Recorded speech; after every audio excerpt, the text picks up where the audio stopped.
అధ్యక్ష, చిన్నారెడ్డి గారికి నా విజ్ఞప్తి, బచావత్తు చేసిన కేటాయింపులలో ఆంధ్రప్రదేశ్ రాష్ట్రానికి చేశారు తప్ప మన తెలంగాణ ప్రాంతానికి చేయలేదు. తెలంగాణ మొన్ననే మన కొత్త రాష్ట్రం. మీరు మంచిగా చెప్తున్నారు, సంతోషం.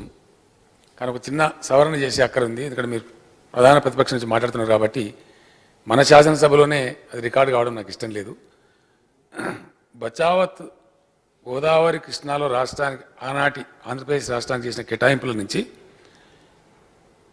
సమైక్య పాలకులు తెలంగాణ ప్రాజెక్టులకు కేటాయించింది రెండు విషయాలు కూడా ఇక్కడ ఇదే శాసనసభలో చెప్పారు ఆనాటి ముఖ్యమంత్రులు.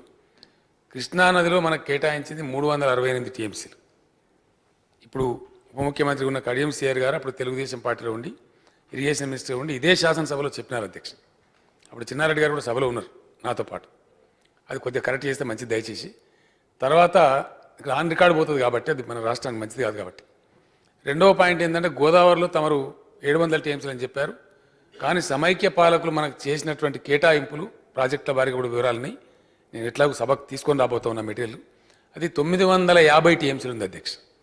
అంటే కాంతనపల్లి, దేవాదుల వాటన్నిటి కలపాలి చిన్నారెడ్డి గారు.